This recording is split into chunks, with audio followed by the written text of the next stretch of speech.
ഇതൊരു സാധാരണ പെണ്ണായി നീ മനസ്സിലാക്കരുതേ.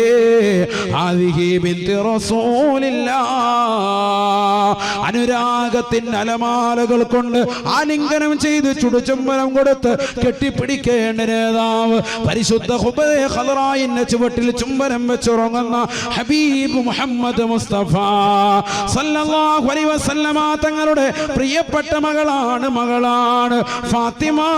ബദഅതും മിന്നി, ഫാത്തിമ എൻ്റെ കരളിന്റെ കഷ്ടമാണ് എന്ന് ആ പ്രവാചകർ പറഞ്ഞതാണ്.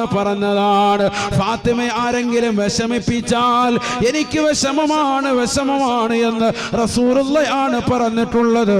ഇത് റസൂലുള്ളാന്റെ പ്രിയപ്പെട്ട മകളാണ്. വസൗജത്തു അലി, അലിയാർ തങ്ങളുടെ ഭാര്യയാണ്.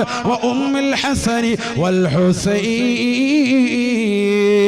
റസൂലുള്ളാഹിക്ക് ഏറ്റവും ഇഷ്ടപ്പെട്ടതാകുന്ന റസൂലുള്ളാഹിന്റെ പേരക്കിടാങ്ങളാണ്. റസൂലുള്ളാഹിന്റെ ആൺമക്കളെ ചെറുപ്പത്തിലെ മരണപ്പെട്ടു പോയില്ലയോ? ഇബ്രാഹിം ഉദാഹരണമല്ലയോ? ആ റസൂലുള്ളാഹിന്റെ മക്കള് മരണപ്പെട്ടു പോയപ്പോ റസൂലുള്ളാഹിക്ക് ഏറ്റവും പ്രിയം തന്റെ പേരമക്കളോടാണ്. ഈ ഹസൻ ഹുസൈൻ റളിയല്ലാഹു അൻഹുമയോടാണ്. ആ ഹസനും ഹുസൈനിന്റെയും ഉമ്മയാണ്.